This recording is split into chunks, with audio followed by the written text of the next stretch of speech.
हाय, अमित शर्मा और SS coaching centre में आपका स्वागत है। एक बार फिर हम आपके साथ हाजिर हुए हैं क्लास 12th का चैप्टर 1 रिलेशन एंड फंक्शन लेकर के। आज हम आपके साथ डिस्कस करने वाले पार्ट 3, जो कि हम आपसे पहले डिस्कस कर चुके हैं कि हम जो भी टॉपिक से लेकर आएंगे हम लोग पार्ट वाइज पढ़ेंगे ताकि आपको समझने में कोई प्रॉब्लम न हो। ठीक है, तो अभी हम इसके पहले पार्ट 1 पार्ट 2 में हम लोग फलन यानी कि रिलेशन पढ़े हैं, रिलेशन से संबंधित क्वेश्चन को सॉल्व किए हैं। फिर उसके बाद सेकेंड पार्ट में हम लोगों ने फंक्शन को पढ़ा है और फंक्शन से संबंधित बेसिक कंसेप्ट पढ़े हैं। बेसिक कंसेप्ट के साथ हमने कुछ क्वेश्चन को भी सॉल्व किया है। आज हम थोड़े से क्वेश्चन फंक्शन के बच गए हैं जो थोड़े से इंपॉर्टेंट टाइप के हैं, पेपर में कई बार आ चुके हैं। तो आज हम 2-3 क्वेश्चन उसके सॉल्व करेंगे और उसके बाद आज हम लोग पढ़ने वाले हैं एक न्यू टॉपिक्स आपके साथ डिस्कस करने वाले हैं, फलन के संयोजन, यानी कि एक फंक्शन को दूसरे फंक्शन को कैसे ऐड किया जाए। आज हम उसी चीज़ पे बात करने वाले हैं। तो मैं एक क्वेश्चन 2-3 क्वेश्चन हैं जो पेपर में आए हुए हैं और यह फलन का क्वेश्चन है कि कैसे इसको सिद्ध किया जाए कि यह आच्छादक है या फिर एकक है। इस फंक्शन को हम लोग क्या करेंगे, यहाँ पे डिस्कस करने वाले हैं। ठीक है, और यह क्वेश्चन एनसीईआरटी में दिया हुआ है। तो इनकी सहायता से अगर आप इस क्वेश्चन को समझ लेते हो तो इनकी सहायता से बाकी क्वेश्चन के जो बेसिक कंसेप्ट है इसी पर आधारित है, बस थोड़ा सा परिवर्तन है, हम उनको भी बाकी क्या कर लेंगे, सॉल्व कर लें। और मैं आप पहले से कर चुका हूँ कि इसके जितने भी पीडीएफ नोट्स हैं आपको एप्लीकेशन पे मिल जाएंगे। तो प्लीज़ आप एक बार जो भी लोग वीडियो देख रहे हैं ज़्यादा से ज़्यादा लाइक और शेयर करें। और मैं आपसे प्रॉमिस करता हूँ कि आपको डेली मैथ के एक एक वीडियो आपको जाते रहेंगे ताकि आपको बोर्ड के पेपर में कोई समस्या ना हो, क्योंकि बोर्ड का पेपर अब नज़दीक ही आने वाला है। तो अगर हम स्टार्टिंग के चैप्टर अगर हम कवर कर लेते हैं तो हमारे 20-25 नंबर हो जाएंगे और एग्ज़ाम आते आते तो हम लोग सारे टॉपिक्स को क्या कर लेंगे, कवर कर लेंगे। ठीक है, तो एक बार ज़रूर आप एप्लीकेशन को डाउनलोड करिए और वहाँ पे पीडीएफ नोट्स जाकर देखिए। वहाँ पे हिंदी के, इंग्लिश के और बाकी सभी सब्जेक्टों के यहाँ पे पढ़े हुए हैं। और ज़्यादा से ज़्यादा वीडियो को लाइक और शेयर करें ताकि हमारा भी अच्छा लगे, मन लगे, ताकि हम इसको बनाने का मुझे भी कुछ बेनिफिट मिले। ठीक है, तो आई एम क्वेश्चन है और मैं उसी को एक बार आपके साथ डिस्कस। ठीक है, क्वेश्चन आपके सामने इस बोर्ड पे लिखा हुआ है और इसको हमको क्वेश्चन अगर ध्यान से कर दिखा होगा, सीधी कीजिए कि परिभाषित फलन एफ ऑफ एन है और एन से परिभाषित, यानी कि एक्स की वैल्यू जो भी हम लोग इसमें रखेंगे नेचुरल नंबर रखा जाएगा। और हमको ये सिद्ध करना है कि यह जो फंक्शन दिया गया है वो एकाकी या आच्छादक दोनों है। इस बात को क्या करना है, प्रूव करना है। और फंक्शन को अगर आप ध्यान से देखेंगे तो जो एफ ऑफ एक्स दिया हुआ है x+1 और x-1, और यह कंडीशन दे के रखा हुआ कि कैसे कैसे हमको फंक्शन की वैल्यू क्या करें, इसमें मेंटेन करनी है। ठीक है, तो बाकी सभी क्वेश्चन जो भी आपको मिलेंगे बुक में सोल्यूशन, इसका सोल्यूशन आपको डायग्राम के साथ नहीं दिया हुआ है। डायग्राम के साथ न देने का मतलब ये कि इसमें डायरेक्टली आपको सूत्र से वेरीफाई कर दिया है और वो हो सकता है कि बहुत लोगों को समझ में भी ना आए। तो हम यहाँ पे इसी क्वेश्चन को समझने के लिए बेहतरीन ट्रिक लेकर आए ताकि आपको क्वेश्चन को कैसे सॉल्व करना है एक ट्रिक के माध्यम से समझेंगे और डायग्राम बनाएंगे और डायग्राम से तुरंत आपको समझ में आ जाएगा कि एक्चुअली में है या नहीं है। ठीक है, तो पहले फंक्शन पे विचार किया जाएगा। फंक्शन क्या, फंक्शन में दिया कि यदि फंक्शन हमको x+1 लेंगे, कब, जब x की वैल्यू विषम होगी। जिसे विषम संख्या क्या होती है, जैसे 1, 3, 5, 7, 9, 11, ये सब क्या है, विषम संख्या है। और x-1 फंक्शन हम तब लेंगे जब x की वैल्यू सम आ, जैसे 1 तो नहीं लिया जाएगा, 2, 4, 6, अगर ये वैल्यू पुट करते हैं तब हमको इस वैल्यू की फंक्शन लेना है। तो इसके लिए हम लोग क्या करेंगे, दो सेट बनाएंगे। एक सेट हमारा x का होगा, फंक्शन का x का, और इसकी वैल्यू किसके बराबर होगी, n के बराबर होगी। और दूसरा सेट हम तैयार करेंगे फंक्शन f ऑफ x का, जो कि दो होंगे, एक x+1 का होगा, एक x-1 का होगा। ई वैल्यू तब ली जाएगी जब x का मान 1, 3, 5, 7 रखेंगे, और ये फंक्शन तब लिया जाएगा जब x की वैल्यू 2, 4, 6 हम इसमें पुट करेंगे तब। अब बारी बारी से वैल्यू पुट करते रहेंगे और बारी बारी से अपना सेट तैयार करते रहेंगे, और जब सभी सेट की वैल्यू को अगर रिलेशन शो कर देगा तो बोल देंगे कि ये अच्छा देखा। इसके पहले हम लोग देखें, और जो लोग वीडियो नहीं देखें कृपया करके आप स्टार्टिंग से देखिए ताकि चैप्टर कंप्लीट हो जाए। और मैं बहुत पहली बार से बता रहा हूँ कि इस चैप्टर को आप अगर कवर करें तो 10-15 नंबर आपके कहीं नहीं गए। सिर्फ छोटा सा ट्रिक याद करना है और कुछ करना है नहीं। अगर हम यहाँ पे x की वैल्यू पुट कर रहे हैं 1, तो 1 अगर हमारा विषम संख्या है तो विषम संख्या अगर हमारा होगा तो यहाँ पे हम कौन सा फंक्शन लेंगे, x+1 लेंगे। यहाँ पे मैं पुट कर रहा हूँ 1, पुट किया मैंने तो हमारा फंक्शन का मान कितना आ जाएगा, 2। 1 रखेंगे यहाँ पे तो 1 प्लस कितना हो जाएगा 2 हो जाएगा। फिर हम फंक्शन की वैल्यू कितना रहे 2, और 2 हमारा क्या है सम संख्या है, तो यानी कि x-1 लिया जाएगा, और 2 में से 1 जाएगा तो कितना बचेगा 1, तो यहाँ पे 1 हो जाएगा। फिर हम फंक्शन की वैल्यू 3 ले लेंगे, तो 3 जैसे ही नेचुरल नंबर लिया जाएगा तो ये हमारा विषम संख्या आ जाएगा, तो फंक्शन की वैल्यू कितनी हो जाएगी 3 + 1 यानी कि 4 हो जाएगी। कितनी हो जाएगी 4। और अगर हम 4 लेंगे तो यहाँ पे दूसरा फंक्शन x-1 लेना पड़ेगा हमको, तो 4 में से 1 जाएगा तो कितना बचेगा 3। इसी प्रकार से अगर 5 लेंगे तो 5 1 कितना हो जाएगा 6 हो जाएगा। इसी तरह से 6 लेंगे तो 6 में से 1 जाकर कितना हो जाएगा 5 बचेगा। अगर आप ध्यान से देखें तो हर एक यहाँ पे हमको यहाँ पे मिल रहा है वैल्यू, सभी x के हर एक मान के लिए डिफाइन किया गया है। अगर और एक एक पे है, ऐसा नहीं कि एक वैल्यू रखने पे 2 वैल्यू हमको प्राप्त मिल रहा, ऐसा नहीं है। अगर 1 वैल्यू अगर पुट किया जा रहा है नेचुरल नंबर का, तो हमें फंक्शन में पुट करने के बाद हमें यहाँ पर फंक्शन का एक ही वैल्यू यहाँ पे फाइंड आउट हो रहा है। इससे ही पता चलता है अगर इसका रेशियो अगर रिलेशन दिखाया जाए तो सब एक दूसरे पर एक एक वैल्यू शो कर रहे हैं। इसका मतलब ये हो गया कि यह फलन क्या हो जाएगा एकाकी हो जाएगा। क्या हो जाएगा एकाकी। ये हमने सिद्ध कर दिया कि अगर जब किसी फंक्शन एक सेट का दूसरे सेट के साथ संबंध एक पर एक हो, यानी कि एक वैल्यू पुट कर तो सिर्फ एक ही वैल्यू प्राप्त हो, कोई दूसरी वैल्यू हमको न प्राप्त हो, तो इस तरह से फंक्शन हमारा क्या हो जाएगा एकाकी हो जाएगा। और अगर हम ध्यान से देखें आच्छादक का अगर आपको केस पता हो तो आच्छादक के केस में क्या होता था कि बी के सेट में कोई भी वैल्यू खाली न हो। क्या हो कोई भी वैल्यू घुमंतु न हो, घूम फिर ना रहा हो, सबका एक से क्या रिलेशन हो। अगर सबका एक साथ के रिलेशन यहाँ पे शो कर रह जाए इसका मतलब हो गया कि यह आच्छादक भी है। क्या है आच्छादक। और इसी को सेट बी को हम लोग क्या कहते थे आपको याद होगा कि इसको हम लोग स्वप्रांत बोलते थे, और स्वप्रांत और इसी को हम लोग परिसर बोलेंगे। तो यहाँ पे हमारा स्वप्रांत और परिसर दोनों आपस में क्या है बराबर है, तब हम ही कह सकते हैं कि ये एकाकी भी है और क्या है आच्छादक भी है। ठीक है।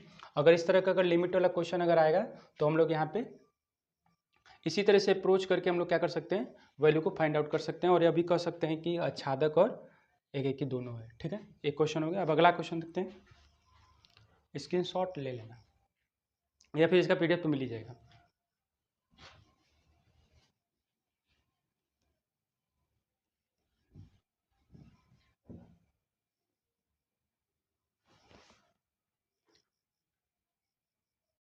ठीक है।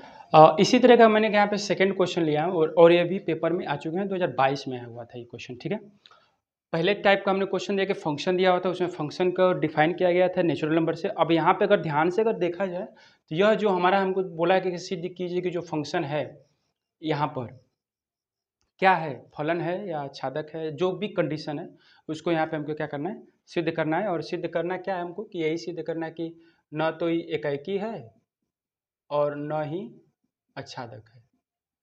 यानी हमको इस क्वेश्चन में यह सिद्ध करना है कि इस तरह का फंक्शन न एकाकी होगा और न ही आच्छादक होगा। हम भी प्रूफ करेंगे। तो प्रूफ करने का एकदम सिंपल तरीका है, बता रहे हैं कि जो डायग्राम वाला मेथड है ये आपको बहुत बेस्ट है, और इससे आपको बहुत आसानी से समझ में आ जाएगा कि डायग्राम वाले जो सोल्यूशन होते हैं हर जगह आपको बुक में आपको सोल्यूशन नहीं मिलेगा। सभी क्वेश्चन आपको डायरेक्टली लिख दिया जाएगा जिसको सोल्यूशन आपको समझ में ही नहीं आए। ठीक है ना। अगर आप डायग्राम वाइज इसको समझ रहे हैं तो आपको खुद लग रहा है कि डायग्राम से ही हम समझ में आ रहा है कि कैसे वैल्यू फाइंड आउट करनी है, कौन फंक्शन किसके लिए वेरिएबल है, इस बात को हमको ध्यान रखना है। अब देखोगे ऊपर वाले में फंक्शन को वेरीफाई किया गया, फंक्शन में क्या वेरीफाई किया कि रियल नंबर से किया गया है।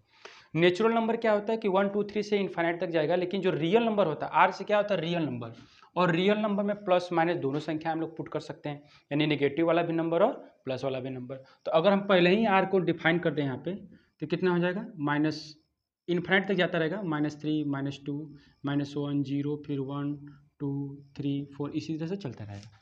ये हो जाएगा हमारा रियल नंबर। रियल नंबर जब भी अगर आपके क्वेश्चन में कहीं भी मैथमेटिक्स में आ जाए तो रियल नंबर का मतलब यही होता है। ठीक है, समझ में आ गया। अब हम क्या करेंगे इस ही वेरीफाई किए गए नंबर पे हम लोग फंक्शंस की सहायता से दो सेट तैयार करेंगे और दोनों सेट को कंपैरिजन करेंगे कि एक एक है या नहीं। अगर एक एक पे दिखाया जाएगा तो अब पुट करते हैं और एक फंक्शन सेट तैयार करते हैं। एक सेट हमारा आर का होगा और आर की वैल्यू आर के बराबर होगी। यहाँ पे एक सेट तैयार कर लेते हैं और उसी तरह से एक फंक्शन का हमारा सेट तैयार होगा यहाँ पे, और 3 तरह का हमको यहाँ पे फंक्शन दिया हुआ है। ध्यान से अगर देखा जाए तो 1 दिया है, 0 दिया है और -1 दिया है। सेट तैयार कर लेते हैं और इसी फंक्शन को पहले ध्यान से समझ लेते हैं कि इसका मतलब होता क्या है। यहाँ पे दिया कि x की वैल्यू अगर 0 से बड़ी रहेगी, क्या रहेगी, 0 से अगर बड़ी रहेगी, x इज ग्रेटर देन 0 या x इज ग्रेटर देन 0, इसका मतलब है कि हमको फंक्शन का मान हमेशा 1 ही प्राप्त होगा। चाहे x से कितनी भी वैल्यू अगर ले लें या पॉजिटिव में, x इज ग्रेटर देन 0 का मतलब क्या हो गया, 0 से मतलब पॉजिटिव वैल्यू लेना पड़ेगा। तो 0 से बड़ी कोई भी अगर हम पॉजिटिव वैल्यू लेंगे तो हमेशा फंक्शन का मान क्या मिलेगा, 1 मिलेगा। पुट करके देख लेते हैं। अगर हम 1 ले लिए तो भी हमारा 1 ही मिलेगा, 2 ले लिए तो भी हमारा फंक्शन में 1 ही वैल्यू पुट करेगा, 3 ले लिए तो भी हमारा फंक्शन में क्या मिलेगा, 1 ही मिलेगा। इसी से तो हमको पता चल जा रहा है कि अच्छा एकाएक नहीं है। क्यों, एकाएक न होने कंडीशन क्या है कि हर एक वैल्यू का एक एक हमको पार्टिकल वैल्यू सेट 2 तैयार होना चाहिए, लेकिन यहाँ पे तो हो ही नहीं रहा। इसी से हमको पता चल जाता है कि ये एकाएकी नहीं है। दूसरा वैल्यू पुट करके देखते हैं। जब x का मान 0 लेंगे, क्या लेंगे, 0, तो हमको फंक्शन की वैल्यू कितनी, 0 प्राप्त होगी। अगर 0 अगर यहाँ पे रख लेते किसी तरीके से तो हमको 0 मिल जाएगा, काम खत्म। ठीक है। तीसरा फंक्शन में दिया कि x की वैल्यू अगर 0 से छोटी लिया जाएगा, यानी कि माइनस में कोई भी अगर हम वैल्यू ले लें उसकी सारी वैल्यू किसके बराबर हो जाएगी, -1 के। चाहे कोई भी पुट करके देख लेते, अगर -1 पुट किया जाए यहाँ पे तो भी हमारा -1 आ जाएगा। -2 पुट करेंगे तो भी हमारा क्या आएगा, -2 ही आएगा। -3 पुट करेंगे तो भी हमारी वैल्यू -1 आएगी। इससे क्या पता चल रहा है, पता तो ये नहीं चल रहा है कि यहाँ पे एकाएक नहीं है, एकाएक नहीं है। ठीक है। अगर क्वेश्चन इस तरह से आता है तो हम लोग कह सकते हैं कि यह एकाएक। इसी तरीके से हम अप्रोच करेंगे और पूरे वीडियो से पहले फंक्शन की हर एक वैल्यू को यहाँ पे क्या करेंगे, जांच करेंगे, और उसी के अनुसार हम लोग क्या करेंगे, वैल्यू को फाइंड आउट करके प्रूफ भी कर सकते हैं और वैल्यू भी फाइंड आउट कर सकते हैं। लेकिन सबसे ज़्यादा जरूरी हमारे यहाँ पे फंक्शन को डिफाइन किया गया है। यहाँ पे r से भी डिफाइन कर सकता है, यहाँ पे n से भी डिफाइन कर सकता है, और यहाँ पे z से। ठीक है। तो इन तीनों चीज़ों को हमको पता होना चाहिए। रियल नंबर दिया था तो रियल नंबर अपन डिफाइन कर दिया, और इसे ही पता चल रहा है कि एकाएक फंक्शन नहीं है। जब एकाएक नहीं तो आच्छादक भी नहीं होगा। ठीक है। तो इस तरह के क्वेश्चन अगर आएंगे तो हम इसी तरह से अप्रोच किया जाएगा। अब हमारे यहाँ पे फलन यानी कि जो फंक्शन है टाइप्स के सारे क्वेश्चन इसी तरह से कंप्लीट हो जाते हैं। अब जो भी क्वेश्चन अगर आपको आएगा पेपर में या फिर जो भी आपके एनसीईआरटी सॉल्यूशन में दिया होगा वो सारे क्वेश्चन इसी तरीके से सॉल्व किए जाएंगे, और इसका सॉल्यूशन आपको एसएस कोचिंग सेंटर के ऑफिशियल ऐप है उसी पे आपको यहाँ पे मिल जाएगा। ठीक है। एक मैं वीडियो बना के डाल दूंगा कि कैसे आप SS coaching centre application use करेंगे, तो आप वहाँ से भी एक बार जाके विजिट करिए और इसको देखिए कैसे किया। और ये आपके लिए बहुत बेनिफिट है, इसका पीडीएफ आपको फ्री मिलेगा, किसी भी प्रकार का चार्ज नहीं है। ठीक है। तो ये सब आपको बोर्ड के एग्जाम के लिए ही देख करके सारी तैयारी की जा रही है ताकि आपका मार्क्स क्या अच्छा है। और हमारा कोशिश है कि आपको मैथ में हमको लग रहा है कि समस्या नहीं होनी चाहिए। जो भी इतना बड़ा बड़ा फंक्शन देख करके आपको घबरा जाते, घबराने की जरूरत नहीं है। कितनी आसानी से हमने खाली सिर्फ एक डायग्राम छोटा सा बनाया और उसी छोटे से डायग्राम की सहायता से हमने ये प्रूफ कर दिया कि आच्छादक है या नहीं है। ठीक है। अब हम लोग चलते हैं, फलन का संयोजन हमारा अगला टॉपिक होगा, क्योंकि वो भी हमको पढ़ना है। अभी 2 टॉपिक्स और बच रहे हैं, तो अगले पार्ट में हम लोग इसको कवर कर लेंगे। ठीक है। और पार्ट वाइज बनाने से तो आपको सब मैंने पहले बता दिया कि पार्ट वाइज बनाने से पता आपका कंसेप्ट क्लियर होता रहेगा। ठीक है। तो यहाँ पे हम लोग फलन का संयोजन पढ़ने वाले। फलन का संयोजन का मतलब क्या होता है कि अगर एक फंक्शन एक है और एक फंक्शन एक, उसको ऐड कर दिया गया। क्या कर दिया गया, ऐड। तो ऐड हम लोग मैथमेटिकल ढंग से करेंगे, और ये भी मैं बता रहा हूँ कि इसका भी एक छोटा सा ट्रिक मैं बताऊंगा। पूरा वीडियो देखते रहिएगा, क्योंकि हर एक इस फलन के क्वेश्चन को आप अगर डायरेक्टली देखेंगे आप सोल्यूशन तो डायरेक्टली आपको मिलेगा, लेकिन हम लोग यहाँ पे डायग्राम की सहायता से इसको सॉल्व किया जाएगा। और डायग्राम बेटर होता है किसी भी चीज़ को रिप्रेजेंट करने का। मान लेते हैं कि एक फलन हमारे पास एफ ऑफ ए है और इसकी वैल्यू बी आती है, यानी कि अगर फंक्शन में ए की वैल्यू अगर कोई सेट ए है उसके वैल्यू पुट करेंगे तो हमको यहाँ पे बी सेट तैयार होता है। अब उसी बी सेट जो तैयार हुआ है अगर वो दूसरे फंक्शन में अगर वैल्यू रखा जाएगा तो हमको सी सेट प्राप्त होगा। तो अगर एक फंक्शन एक हो गया, फंक्शन बी हो गया, अब इन दोनों को अगर संयोजित कर देंगे तो हमारा फाइनल जो आंसर आएगा उसको जी ऑफ एफ से रिप्रेजेंट किया जाएगा, और यही हमको पेपर में निकालने के लिए आता है। ठीक है। यानी कि जी ऑफ निकालिए, एफ ऑफ जी निकालिए, इस तरह की वैल्यू को हमको पुट करना बहुत आसान है। इसको बहुत ज़्यादा दिमाग नहीं लगाना है, बस थोड़ा सा दिमाग तंदुरुस्त रखो, सब अपने आप समझ में आ जाएगा। ठीक है। तो यहाँ पर एक फंक्शन ए है और एक फंक्शन दूसरे का है, और दोनों को मैंने जोड़ देंगे। तो जब दोनों को जोड़ा जाएगा तो इसका मतलब कि यफ का मान जी में रखा जा रहा है। किसका रखा जा रहा है, ध्यान से देखना है कि यफ की जो वैल्यू बी आई है उसको हम लोग दूसरे फंक्शन के पुट किया जा रहा है, तब जाके हमको तीसरा सेट यहाँ पे तैयार किया जा रहा है। इसीलिए हम इसको पढ़ रहे हैं जी ऑफ। क्या पढ़ रहे हैं, जी ऑफ। यानी कि जिसकी वैल्यू, जिस फंक्शन की वैल्यू किसी दूसरे फंक्शन में रखी जाएगी उसको उसी के आधार पे पढ़ा जाएगा। अगर मान लेते हैं कि जी की वैल्यू अगर हम एफ में रखेंगे तो उसको एफ ऑफ जी पढ़ा जाएगा। क्या पढ़ा जाएगा? एफ ऑफ जी। यानी कि हम इसमें दोनों सीखेंगे ये कैसे किया जाता है, ठीक है। तो अगर हम ध्यान से देखा जाए तो एक वैल्यू एक्स लेते हैं, एक सेट तैयार किया जाए हमने, एक एक्स हमारा, और एक्स की वैल्यू अगर रखेंगे तो हमारा एक दूसरा सेट तैयार होगा जिसका नाम है एफ ऑफ एक्स, और एक तीसरा सेट तैयार होगा हमारा जी ऑफ एक्स का। तीन सेट तैयार होंगे तो एक वैल्यू हमारे यहीं से स्टार्ट होगी, और एक्स की वैल्यू या तो कोई नेचुरल नंबर हो सकता है या फिर कोई रियल नंबर हो सकता है, कोई इंटीजर टाइप का नंबर हो सकता है, ठीक है। अगर तीनों में से कोई एक हो सकता है, तीनों में से कोई वैल्यू, किसी वैल्यू पे हमको डिफाइन करना पड़ेगा। अगर हम x की वैल्यू अगर f ऑफ x में अगर पुट करेंगे तो हमको यहाँ पे f ऑफ x मिलेगा। अब इस सेट नंबर, इसको a डाल देते हैं, इसको सेट b डालते हैं, इसको सेट c डाल देते हैं, ठीक है। a की वैल्यू अगर हम पुट करेंगे फंक्शन f ऑफ x में तो हमको वैल्यू मिलेगी सेट b का तैयार हो रहा था, यहाँ पे देख रहे थे आप। अब अगर हम सेट b की जो वैल्यू होगी यानी f ऑफ x अगर इस वैल्यू में अगर पुट करेंगे तो हमको set of function g of x प्राप्त होगा और एक सेट c तैयार होगा। कौन सा तैयार होगा? सेट सी। यानी x के वैल्यू अगर रखेंगे f ऑफ x में तो b मिलेगा, यानी इसको f ऑफ x का आ जाएगा, और अगर g ऑफ x में रखा जाए तो एक फंक्शन c तैयार होगा, सेट c। अगर हम इसको रिप्रेजेंट करना एक लाइन में तो हम इसको रिप्रेजेंट करेंगे g ऑफ f। क्या रिप्रेजेंट करेंगे? g of f। ध्यान समझना, a की वैल्यू इसमें पुट करेंगे तो फंक्शन f ऑफ x मिलेगा जिसका एक सेट b तैयार होगा, और सेट b का जो भी फंक्शन वैल्यू आएगी जी ऑफ एक्स में अगर पुट किया जाए तो एक फंक्शन हमको सेट सी तैयार होगा, सेट सी तैयार होगा, इसकी वैल्यू हमको फाइंड आउट मिल जाएगी। अगर दोनों को अगर ऐड किया जाएगा तो इसको हम जी ऑफ एक्स से क्या करेंगे? रिप्रेजेंट करेंगे।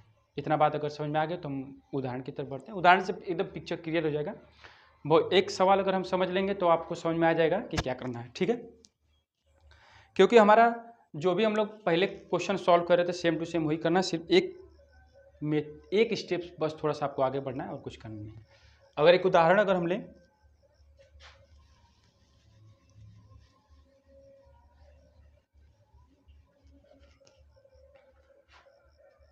ठीक है, तो क्वेश्चन आपके बोर्ड पे दिखाई दे रहा होगा। यहाँ पे बोर्ड पे क्वेश्चन क्या दिया हुआ कि पूरा इसी तरह से क्वेश्चन लिखा हुआ आएगा और हमको लास्ट में ही बोल देगा कि जी ऑफ का मान ज्ञात कीजिए, इसकी वैल्यू फाइंड आउट करनी जी ऑफ की।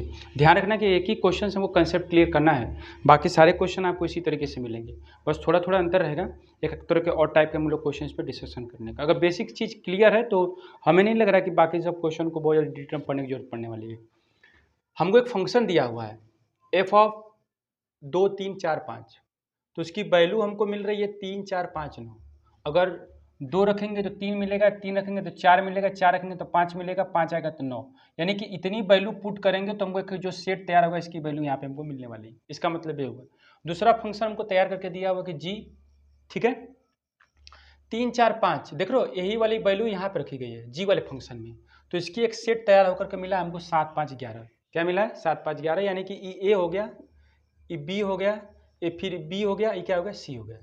और हमको आगे जाकर देखा है कि अगर ये फंक्शन इस प्रकार है कि एफ ऑफ 2 बराबर 3, अगर फंक्शन में एक्स की वैल्यू 2 पुट किया जाएगा तो हमको 3 मिलेगा, 3 रखेंगे तो 4 मिलेगा, ठीक है, 3 रखेंगे तो 4 मिलेगा। और एफ ऑफ 4 और एफ ऑफ 5 दोनों आपस में बराबर हैं,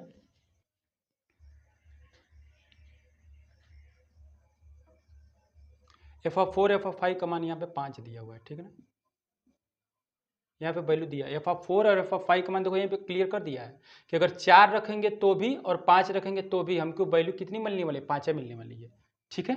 यहाँ पे रैंडम में दे दिया हुआ है, यानी कि 2 रखेंगे तो 3 आएगा, 3 रखेंगे तो 4 आएगा, 4 और 5 अगर दोनों रखेंगे तो वैल्यू 5 मिलने वाली है, ठीक है। अब आते हैं दूसरे फंक्शन के लिए वैल्यू क्या रखा है कि अगर जी में 3 रखेंगे और 4 रखेंगे तो दोनों का मान हमको 7 मिलने वाला है, और 5 और 9 दोनों रखेंगे तो वैल्यू हमको क्या मिलने वाली? 11। तो हमको ये पता करना है कि जी ऑफ का मान कितना यहाँ पे होगा। तो फंक्शन जितना दिया हुआ है उसी के हिसाब से हम लोग डायग्राम यहाँ पे बनाने वाले हैं। तो पहले एक डायग्राम एक्स का बनाएंगे, जो फंक्शन हमको जो एक सेट है एक बना दिए, हमारा यहाँ पे एफ ऑफ एक्स यहाँ पे तैयार हो जाएगा और यहाँ पे हमारा जी ऑफ एक्स तैयार हो गया, तीनों तैयार हो गए। अब तीनों तैयार होने के बाद अब हम वैल्यू धीरे धीरे पुट करना चालू करेंगे। 2 3 4 5 है फंक्शन में, 2 3 4 5, 2 रखे हैं तो 3 आया हुआ है, 3 रखे हैं तो 4 आया हुआ है। ठीक है, कोई दिक्कत की बात नहीं, जैसे जिस आ रहा है उसी तरह से डायग्राम बना रहे हैं। 4 रखे हैं तो 5, 4 और 5 दोनों रखे हैं तो 5 आया, यानी 4 और 5 दोनों रखेंगे तो यहाँ पे क्या आएगा 5। देख रहे हैं यहाँ पे 2 रखे हैं तो 3 आया, 3 रखे हैं तो 4 आया, जैसे बोला है उसी तरह से फंक्शन तैयार कर रहे हैं हम। और 4 और 5 दोनों रखें तो वैल्यू कितनी आएगी 5 आएगी। अब यहीं पे काम खत्म हो गया। यहाँ पर 9 है, देखो यहाँ पे 9 है लेकिन 9 खाली है, ये ध्यान रखना। 9 क्या है, खाली है। ठीक है, यानी कि न एकाएक है न ही आच्छादक है, दोनों में कोई नहीं है। अब हम ध्यान रखेंगे, अब जी वाले फंक्शन में वैल्यू पुट करना चालू करते हैं। तो 3 रखे हैं तो क्या 3 और 4 दोनों रखे हैं तो वैल्यू कितनी है 7। फंक्शन देखो जी का मान हमको कितना मिल रहा है 7 5 11, तो पहले लिख लेते हैं 7 5 11 लिख लिए। तो 3 रखेंगे और 4 रखेंगे, दोनों पर हमको 7 वैल्यू मिल रही है। 3 और 4 दोनों पर क्या मिल रहा है 7 मिल रहा है। ठीक है, 4 रख रहे हैं, सॉरी 5 रख रहे हैं और 9 रख रहे हैं, तो दोनों में वैल्यू कितनी आ रही है 11। 5 रख रहे हैं, 5 रख रहे हैं और 9 रख रहे हैं, दोनों पे 11 मिल रहा है, यानी कि 9 पे भी 11 और 5 पे भी 11। देख रहे हैं, जो हमको जो भी क्वेश्चन दिया हुआ था कंडीशन में उसके हिसाब से हमने अपना डायग्राम बना लिया। अब हमको फाइंड आउट क्या करना है G of X. G of इसी तरह से होगा, इसका संबंध इससे हमको डायरेक्ट दिखाना है, यहाँ पे जी ऑफ हो जाएगा। अब यही मेन चीज है, कैसे इसका आंसर लिखा जाए। देखो 2 रखे हैं तो इसका मतलब जी ऑफ 2, जी ऑफ 2 रखे हैं तो 3 आया, 3 रखने में कितना है 7, यहाँ इसकी वैल्यू 7 हो जाएगी। जी ऑफ 3, जी ऑफ 3 रखे हैं तो 4 आया, 4 रखने पर भी कितना मिला 7, इसकी वैल्यू भी कितनी हो जाएगी 7। देखो तुम आराम से समझना है। जी ऑफ 2 का मान कितना हो जाएगा 2, 2 रखेंगे तो 3 मिला है, 3 से हमको 7 मिला तो 7 आंसर हो जाएगा जी ऑफ एक्स का मान। 3 रखे हैं तो 4 मिला, 4 से फिर हमको 7 मिला, जी ऑफ एक्स का मान, तो 7 इसकी वैल्यू हो जाएगी। ठीक है, अब आते हैं जी ऑफ 4 पुट किए हैं तो 5 आया, 5 से फिर हमको क्या मिला 11, 11 आंसर लिख देंगे। और जी ऑफ 5 रखे हैं तो 5 आया, 5 फिर क्या मिला 11, ये इसका आंसर हो जाएगा। ठीक है, बाकी 9 तो अपना खाली है। अब जो भी अगर इस तरह से अगर हमको क्वेश्चन अगर आता है फंक्शन दे के, चाहे कहीं से भी क्वेश्चन दे, हमसे फर्क नहीं पड़ता है, फर्क हमारा पड़ता है कि हमको फंक्शन बनाने आ रहा है कि नहीं आ रहा है। अब इसी तरह से तीनों का डेटा बना करके देख लेंगे कौन कहाँ से रिलेशन है। 2 रख रहे हैं तो 3 आ रहा है, 3 पर फिर 7 मिल रहा है, यानी कि आंसर हमारा ही हो गया। 3 रख रहे हैं तो 4 मिल रहा है, 4 पर फिर फंक्शन में कितना 7, हमने यहाँ पे आंसर लिख दिया 7, यानी कि जी ऑफ का हमको मान मिल गया 2 3 4 5 रख ही रहे हैं, 2 3 4 5, तो डायरेक्ट हमको 7 मिल रहा है और क्या मिल रहा है आंसर 11 मिल रहा है। ठीक है, इतनी बात समझ में आ गई हो। ठीक है, जी ऑफ का मान हमने निकाले। अब एक छोटा सा क्वेश्चन आगे वाला देख लेते हैं जो थोड़ा सा और आपका कंसेप्ट बूस्ट करेगा। ठीक है, दूसरे टाइप का सवाल है, अगर आ गया तो हम कैसे करेंगे इसको हम लोग 1 लाइन में भी कर सकते हैं, कैसे किया जाता है इसे भी देखेंगे। ठीक है, एक थोड़ा सा क्वेश्चन अगर ध्यान से देखा जाए, यहाँ पे क्या दिया हुआ है कि यदि फंक्शन एफ ऑफ एक्स बराबर कॉस एक्स, क्या दिया है फंक्शन एफ ऑफ एक्स बराबर, ध्यान से देखना कि यहाँ पे दिया है एफ ऑफ एक्स बराबर कॉस एक्स। ठीक है, और यहाँ पे दिया है फंक्शन जी ऑफ एक्स बराबर 3x²। तो हमको डायरेक्टली क्वेश्चन पूछ दिया कि जी ऑफ का मान ज्ञात कीजिए। और ध्यान रखना यहाँ पे कोई भी फंक्शन हमको ये वेरीफाई नहीं किया कि x का वैल्यू रियल नंबर है, इंटीजर नंबर है या फिर नेचुरल नंबर है। तो हम लोग क्या करेंगे, इस क्वेश्चन को डायरेक्टली एक लाइन में करने की कोशिश करेंगे। सबसे पहले हम जी ऑफ निकालेंगे। क्या निकालेंगे, जी ऑफ। जी ऑफ को अगर हम थोड़ा सा इसको एक्सपेंड करने की कोशिश करेंगे तो इसका मतलब क्या हुआ कि जी एक्स के फंक्शन में, इसको ऐसे लिख सकते हैं जी एफ ऑफ एक्स, ऐसे इसको ऐसे लिख सकते हैं। ठीक है, ध्यान से अगर देखेंगे तो जी ऑफ को हम लिख सकते हैं कि जी के फंक्शन में यहाँ पे एफ ऑफ एक्स की वैल्यू क्या पुट की गई। इसका मतलब हमारा जी ऑफ का फंक्शन कितना है 3x², तो 3x²।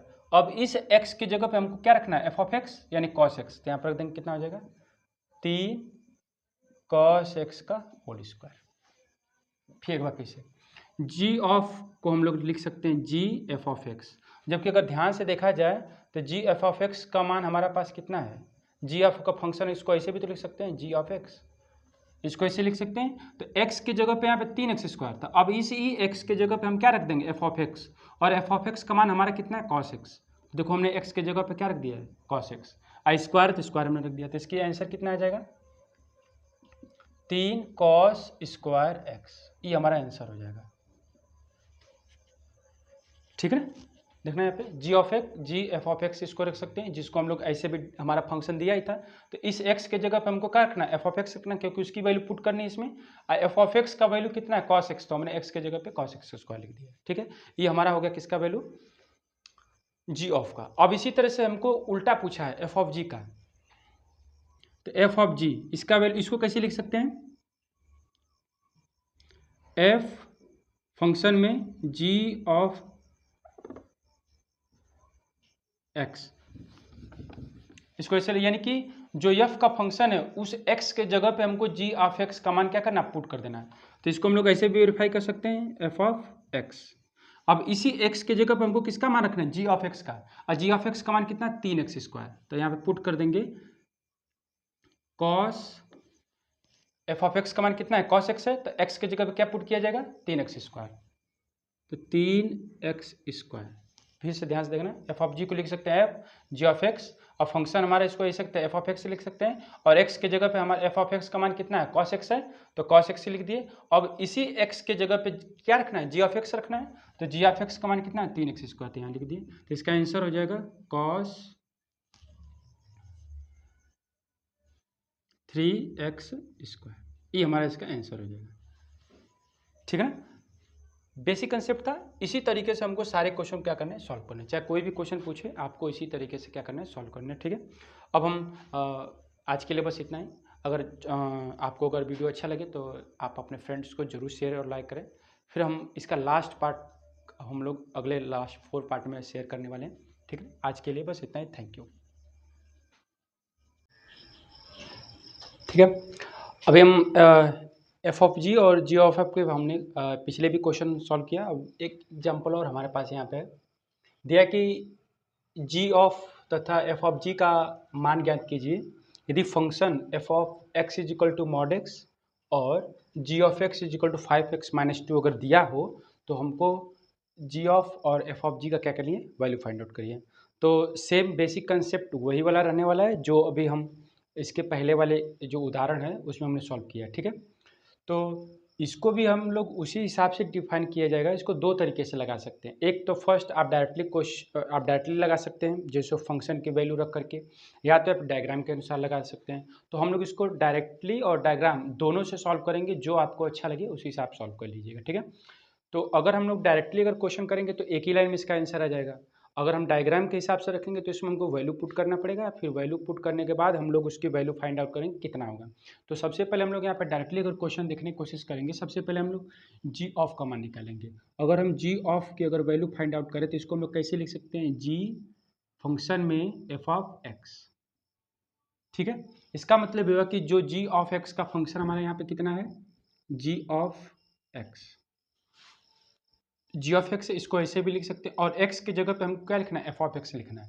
क्या लिखना है एफ ऑफ एक्स लिखना है, और एफ ऑफ एक्स की वैल्यू कितनी है मॉड एक्स, यानी कि जी ऑफ एक्स के फंक्शन में हमको एक्स की जगह पे क्या रखना पड़ेगा मॉड एक्स रखना पड़ेगा। तो रख देते हैं डायरेक्टली हम लोग 5 और यहाँ पे एक्स की जगह पे रखेंगे मॉड एक्स माइनस की 2, इसका ही आंसर हो गया। ठीक है, एक बार फिर से देखा जाए, हमको जी ऑफ का मान निकालना है। जी ऑफ को हम लोग ऐसे लिख सकते हैं, जी एफ ऑफ फंक्शन लिखेंगे, और एफ ऑफ फंक्शन हमारा जी ऑफ का कितना है जी ऑफ एक्स है। इसका मतलब है कि एक्स के जगह पे हम लोग एफ ऑफ एक्स रखेंगे, और एफ ऑफ एक्स की वैल्यू कितनी है यहाँ पे मॉड एक्स है। कितनी है मॉड एक्स है। तो हम लोग जहाँ पे जी ऑफ एक्स का फंक्शन ही है उसके जगह पे एक्स के जगह पे क्या रखेंगे मॉड एक्स रखेंगे। मॉड एक्स रखें चाहे एफ ऑफ एक्स रखें, तो एफ ऑफ एक्स की जगह पे मॉड एक्स से रखा जाएगा। तो हम यहाँ पे डायरेक्टली क्या लिख देंगे 5 मॉड ऑफ एक्स माइनस की 2, एक इसकी वैल्यू निकल गई जी ऑफ एफ की। ठीक है, अब दूसरा का हमको क्या बोला है एफ ऑफ जी का मान निकालिए। एफ ऑफ जी का अगर वैल्यू निकालने के लिए इसको हम लोग क्या लिख सकते हैं F of G of X, ऐसे लिख सकते हैं। ठीक है, इसका मतलब ही हुआ हमारा फंक्शन क्या कहलाएगा एफ ऑफ एक्स। इसका मतलब ही हुआ कि x के जगह पे हमको क्या रखना है जी ऑफ एक्स रखना है। क्या रखना है जी ऑफ एक्स, और जी ऑफ एक्स की वैल्यू कितनी है 5x माइनस के 2। ध्यान से एफ ऑफ जी एक्स यानी कि एफ ऑफ एक्स के फंक्शन में एफ ऑफ एक्स का फंक्शन कितना यहाँ पे है, मॉड एक्स। कितना है, मॉड एक्स। इसका मतलब ये हुआ कि एक्स के जगह पे हमको जी ऑफ एक्स रखना है और जी ऑफ एक्स का मान कितना है 5x माइनस के 2, तो रख देते हैं। तो कितना हो जाएगा मॉड 5x माइनस के 2। ये हमारा इसका हो गया किसका मान, एफ ऑफ जी का मान। तो इसी तरीके से हम लोग क्या कर सकते हैं, डायरेक्टली कैलकुलेशन करके हम इसकी वैल्यू को फाइंड आउट कर सकते हैं। ये तो एक लाइन में हो गया। अगर हम इसको डायग्राम से अगर निकालने की कोशिश करेंगे डायग्राम से निकालेंगे तो हमको 3 सेट तैयार करने पड़ेंगे, एक सेट ए, एक सेट बी, एक सेट सी। ठीक है, वो भी हम लगा के देख लेते हैं। इसका स्क्रीनशॉट ले लो या फिर पीडीएफ आपको मिल जाएगा। पहले आपसे मैंने आपको बताया कि एप्लीकेशन पे आपको इसका पीडीएफ मिल जाएगा। ठीक है, या फिर मैं इसको डिस्क्रिप्शन में लिंक दे दूंगा, वहाँ से भी आप पीडीएफ क्या कर सकते हैं, ओपन कर सकते हैं। ठीक है, अब हम इसको डायग्राम में क्लिक करेंगे कि डायग्राम के हिसाब से इसको कैसे किया जाएगा।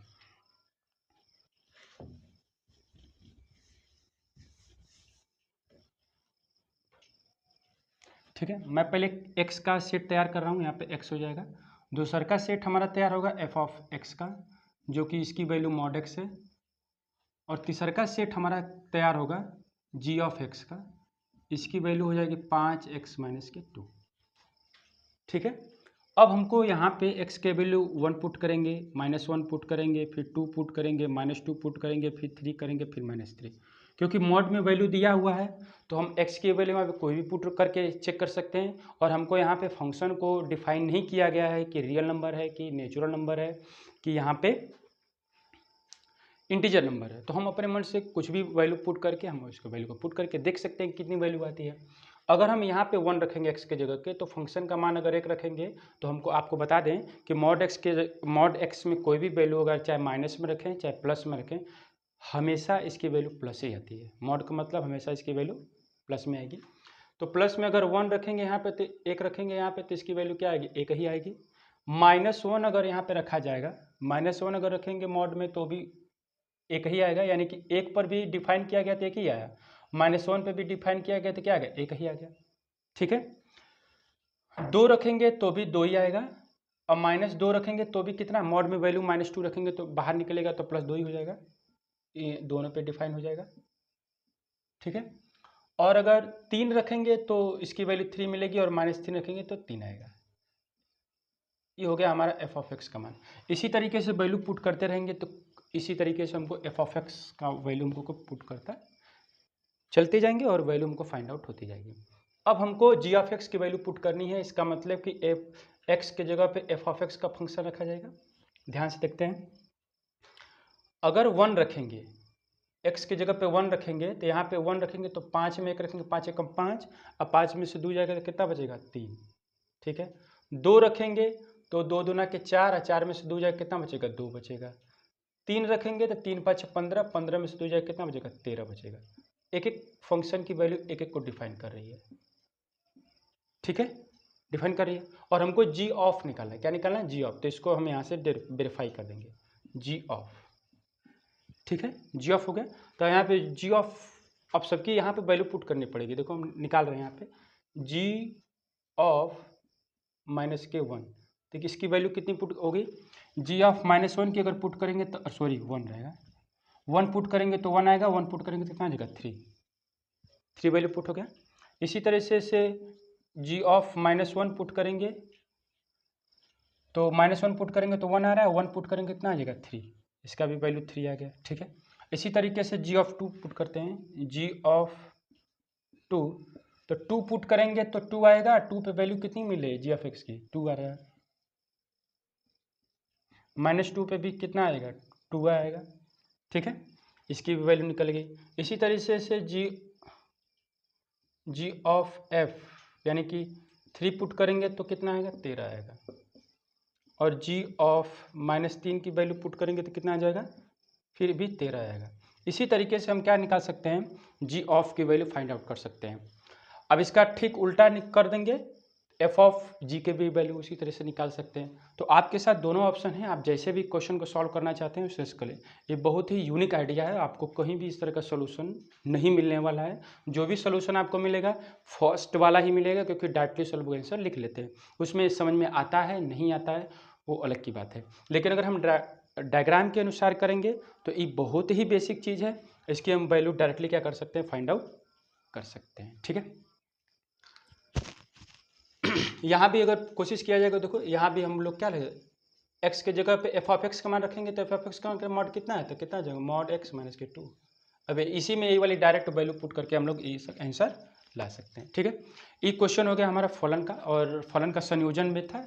फलन के संयोजन में बस इतना ही क्वेश्चन है आपके पास, और भी एक्सरसाइज के आप क्वेश्चन करते रहिएगा, और इसका कोई भी समस्या अगर आपको आती है तो आप कमेंट में करिएगा, और कमेंट जरूर करिए वीडियो देखने के बाद, ताकि हमको पता चले कि आपको समझ में आ रहा है कि नहीं आ रहा है। और अच्छा लगे तो आप अपने दोस्त को जरूर शेयर करिए, ताकि जो लोग मैथ नहीं पढ़ पा रहे हैं या फिर अच्छी कोचिंग अवेलेबल कहीं पे है नहीं, तो वो लोग भी बेचारे पढ़ लें। अपने दोस्तों को जरूर शेयर करिएगा, ठीक है, ताकि वो लोग भी इस टेक्निक या मेथड का वो लोग यूज कर सकें। ठीक है, तो इसको हम लोग सॉल्व कर लेंगे और आगे चलते हैं। अब हम लोग फलन का संयोजन, फलन पढ़ लिए, फलन के बाद संयोजन उसका पढ़ लिए कि कैसे फलन को ऐड किया जाता है। अब हम लोग इसका अगला टॉपिक जो है व्युत्क्रम फलन पढ़ने वाले हैं। व्युत्क्रम फलन इसके बाद स्टडी किया जाएगा, उसका भी हम लोग क्वेश्चन पढ़ेंगे, और उसको एग्जाम्पल के साथ भी उसको भी टेक्निक से समझाया जाएगा। दो टेक्निक पढ़ेंगे, एक तो डायरेक्टली टेक्निक और एक तो हमारा जो डायग्रामेट्रिक मेथड है। डायग्रामेट्रिक मेथड आपके पास बेहतरीन तरीका है, इससे आप क्वेश्चन को आसानी से समझ भी सकते हैं और सॉल्व कर सकते हैं, इसमें गलती होने का कोई चांस नहीं है। ठीक है, आगे हम चलते हैं।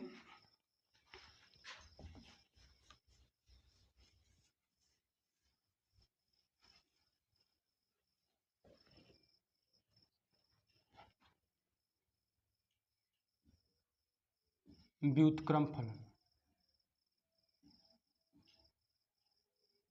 यानी इनवर्स फंक्शन।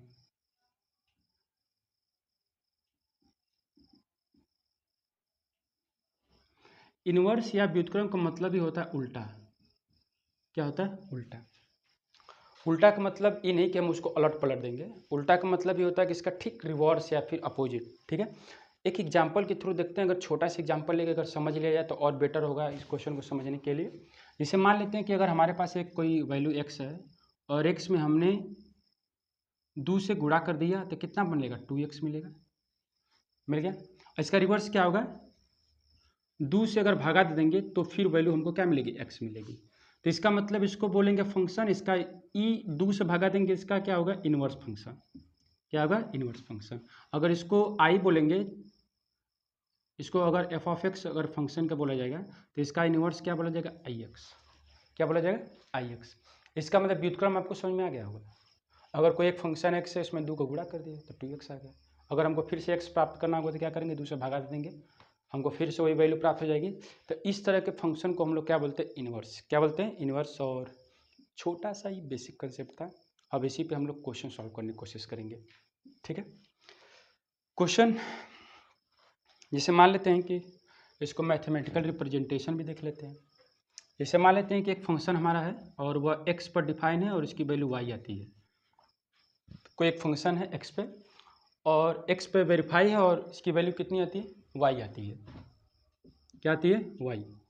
और एक दूसरा फंक्शन है G of X, G of Y पे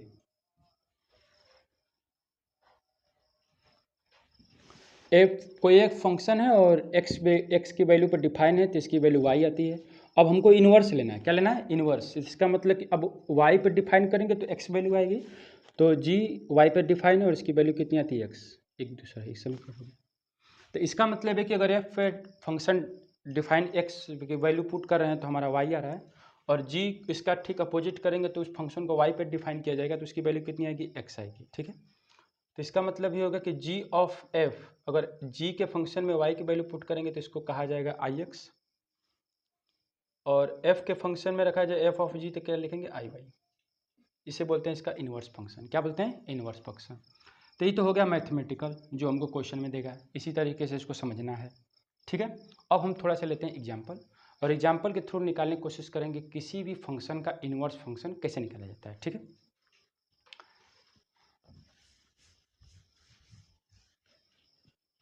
मान लेते हैं कि हमने एक सेट लिया और इस सेट का मैं 1 2 3 पुट कर दिया, और दूसरा सेट है जैसे फंक्शन में रखते हैं तो इसकी वैल्यू ए मिलती है, बी मिलती है और सी मिलती है, और इसके साथ डिफाइन किया गया है।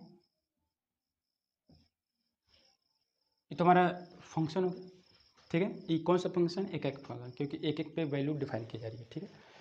अब हम लोग क्या करेंगे, इसका इन्वर्स, जैसे अगर इसको कैसे लिखा जाएगा, एफ किसी फंक्शन में अगर एक रखेंगे, क्या रखेंगे एक, तो इसकी वैल्यू क्या मिलेगी, ए मिलेगी, क्या मिलेगी, ए। और इसी फंक्शन में अगर 2 रखा जाए तो इसकी वैल्यू बी मिलेगी, 3 रखा जाएगा तो इसकी वैल्यू क्या मिलेगी, सी मिलेगी। तो इसका मतलब कि एफ ऑफ 1 पर ए, एफ ऑफ 2 पर बी, एफ ऑफ 3 पे सी मिल रहा है हमको। इसका इन्वर्स कैसे निकालेंगे, F of inverse A is equal to कितना मिलेगा, ए, क्या मिलेगा, इसका इन्वर्स देखें ध्यान से, इसका उल्टा कर दिया गया, तो F inverse A is equal to कितना हो जाएगा 1, इसका हो जाएगा F inverse B is equal to 2, F inverse C is equal to कितना आ जाएगा 3। इसे बोलेंगे व्युत्क्रम फंक्शन, इसको बोलेंगे फंक्शन, सिंपल जो सीधा फंक्शन है। बात समझ में आ गई होगी। अब इसको कैसे डिफाइन करेंगे, इसका उल्टा इधर, इसका उल्टा इधर, इसका उल्टा इधर, ठीक है। तो इस तरीके से हम, इस तरह के मेथड्स को हम यूज करके हम लोग क्या कर सकते हैं कि व्युत्क्रम यानी कि इनवर्स फंक्शन फाइंड आउट हम लोग कर सकते हैं। एग्जाम्पल है आपके सामने, कैसे फंक्शन को डिफाइन किया जा रहा है और कैसे इसकी वैल्यू फाइंड आउट की जा रही है, ठीक है। तो व्युत्क्रम का मतलब समझ में आएगा, व्युत्क्रम का मतलब ठीक उल्टा होता है। और किसी फंक्शन, कोई फंक्शन डिफाइन है एफ ऑफ एक्स है, तो पुट कर रहे हैं वैल्यू तो इतना आ रहा है और इसका ठीक उल्टा करेंगे तो इतना हमको मिलना चाहिए, ठीक है। अब हम क्वेश्चन लेके चलते हैं, क्वेश्चन कैसे किया जाएगा, सेम टू सेम कंसेप्ट यही रहने वाला है और वैल्यू भी फाइंड आउट कर ली जाएगी, ठीक है।